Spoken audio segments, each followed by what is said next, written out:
کہ بد مٹھی میں کیا ہے؟ آپ نے فرمایا کہ ابو جہل یہ تو ہر کوئی بتا سکتا ہے کہ تیری مٹھی میں کیا ہے، ہر کوئی بتا سکتا ہے، کسی کا اندازہ صحیح کسی کا اندازہ غلط، لیکن کمال تو یہ ہے کہ جو کچھ تیری مٹھی میں بند ہے وہ خود بول کے بتائے کہ میں کیا ہوں۔ اس نے کہا یہ کیسے ہو سکتا ہے؟ آپ نے ابو جہل کی بند مٹھی کی طرف اشارہ کیا، بند مٹھی میں پتھر بول اٹھا، اشہد ان لا الہ الا اللہ و اشہد انک محمد عبدہ و رسولہ۔ ایک اور بات، حضرت آدم بھی نبی ہے، ابراہیم بھی نبی ہے، موسیٰ بھی، عیسیٰ بھی، نوح بھی، سارے نبی، ہر ایک کی نبوت کا آغاز اس وقت ہوا جب اللہ نے انہیں نبوت عطا کر دی، اور اس وقت نبوت کا اختتام ہو گیا جب وہ نبی دنیا سے تشریف لے گئے۔ لیکن اللہ کے نبی نے ایک حدیث پاک بتائی ہے، لوگ سمجھیں گے کہ حضور کو 40 سال کی عمر میں نبوت ملی، آپ کب نبی بنے ہیں؟ لیکن نہیں، ہم ایک لفظ سنتے ہیں کہ آپ سید الانس والجان، انسانوں کی بھی نبی، جنات کے بھی نبی، حیوانوں کے بھی نبی، آپ درندوں کے بھی نبی، درختوں کے نبی، پہاڑوں کے نبی، زمین کے نبی، آسمانوں کے نبی، عرش پر بھی آپ کی نبوت، فرش پر بھی آپ کی نبوت۔ اس کا آغاز کب سے ہوا؟ اس کی ابتدا کب سے ہوئی؟ تو میں نے خطبے میں حدیث پاک پڑھی ہے، اللہ کے نبی فرماتے ہیں کہ وَآدَمُ بَيْنَ الْمَاءِ وَالطِّينِ، ابھی آدم بھی نہیں بنے تھے، آدم کا خمیر مٹی اور پانی کے درمیان میں تھا، اللہ نے مجھے اس سے پہلے بھی نبوت عطا کر دی۔ آپ کی نبوت عالمی نبوت، عالمی نبوت، ساری انسانیت سے پہلے نبوت کا آغاز ہوا، اور جب کچھ نہیں ہوتا تب بھی آپ کی نبوت کے ڈرکے بغیر۔ میں ایک بات عرض کر دوں بڑی مزے کی، اگر توجہ رہے گی تو لطف آئے گا انشاءاللہ۔ آج تک ہم نے سن رکھا ہے، آج تک ہم نے سنا ہے مر جانا ہے ہر کسی نے، دنیا ختم ہو جائے گی، اذا الشمس كورت واذا النجوم انكدرت، سورج بے نور، ستاروں کی روشنی ختم، چاند کی روشنی ختم، زمین ختم، آسمان ختم، قیامت آ گئی، سارے لوگ اپنے اپنی قبروں سے اٹھیں گے، میدان محشر میں جمع ہو جائیں گے۔ بڑا سخت دن ہوگا میدان محشر کا، کہ جب ہر طرف نفس نفسی کا عالم ہوگا، اتنا سخت دن ہوگا، ہر کسی نے پل صراط سے گزرنا ہے۔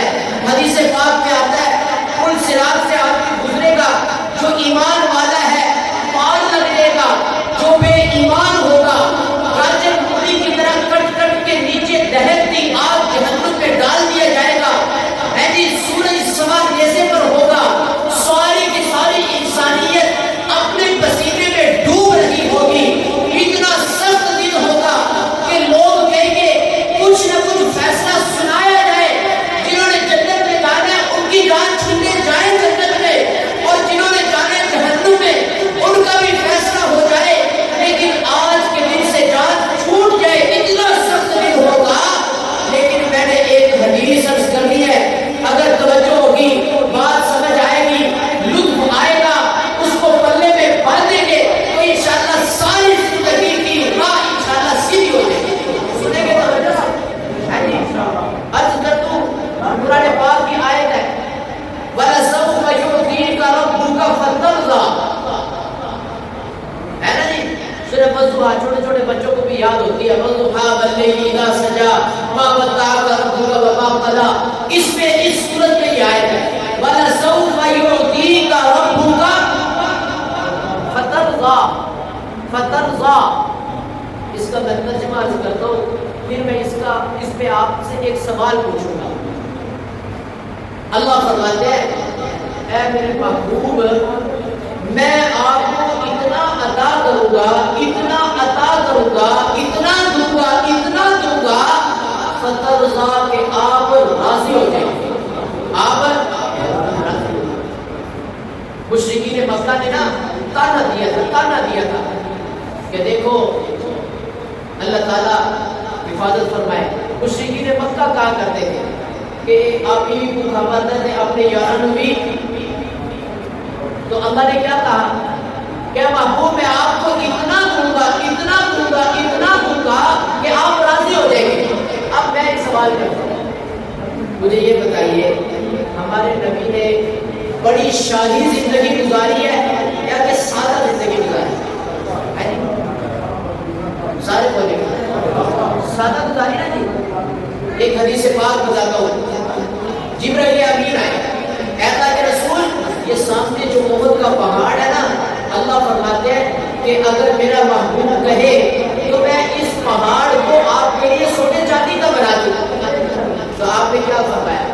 آپ نے فرمایا کہ نہیں جبرائیل، میں یہ چاہتا ہوں ایک دن کھانا کھا کے اللہ کا شکر ادا کر کے اپنے رب کا قرب حاصل کروں، دوسرے دن بھوکا رہ کے صبر کر کے میں اپنے رب کا قرب حاصل کروں۔ روایات میں آتا ہے کہ 3 چاند گزر جاتے تھے اللہ کے نبی کے گھر میں چولہا نہیں جلتا۔ ایک دن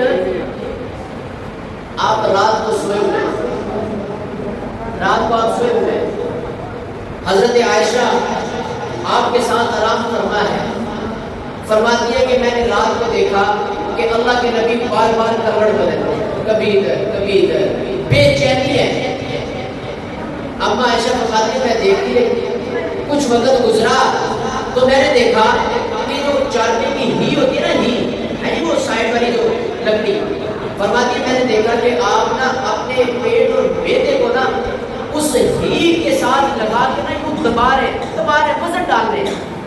تو میں نے پوچھا کہ اللہ کے رسول کیا بات ہے، آپ بے چین ہیں، یہ کیا کر رہے ہیں؟ آپ نے فرمایا کہ عائشہ بھوک اتنی لگی ہوئی ہے کہ نیند نہیں آ رہی، اور اب میں اس ہی کے ساتھ اپنے بیٹے کو دبا کے بیٹے کو حوصلہ دے رہا ہوں تاکہ نیند آ جائے۔ آپ نے کس انداز میں زندگی گزاری ہے؟ پھر ایک صحابہ نے عرض کیا اے اللہ کے رسول جب اللہ فرما رہے ہیں کہ میں آپ کو اتنا دوں گا کہ آپ راضی ہو جائیں گے، تو آپ اللہ سے مانگ کیوں نہیں لیتے؟ تو پتہ ہے آپ نے اس موقع پر کیا فرمایا؟ آپ نے فرمایا کہ میرے صحابہ میں نے اللہ کے اس وعدے کو ایک خاص وقت کے لیے سنبھال کے رکھا ہوں۔ کیا فرمایا؟ کہ میں نے اس وعدے کو ایک خاص وقت کے لیے ایک خاص وقت کے لیے سنبھال کے رکھا ہوا ہے۔ بڑی توجہ سے میری بات سنیں، یقین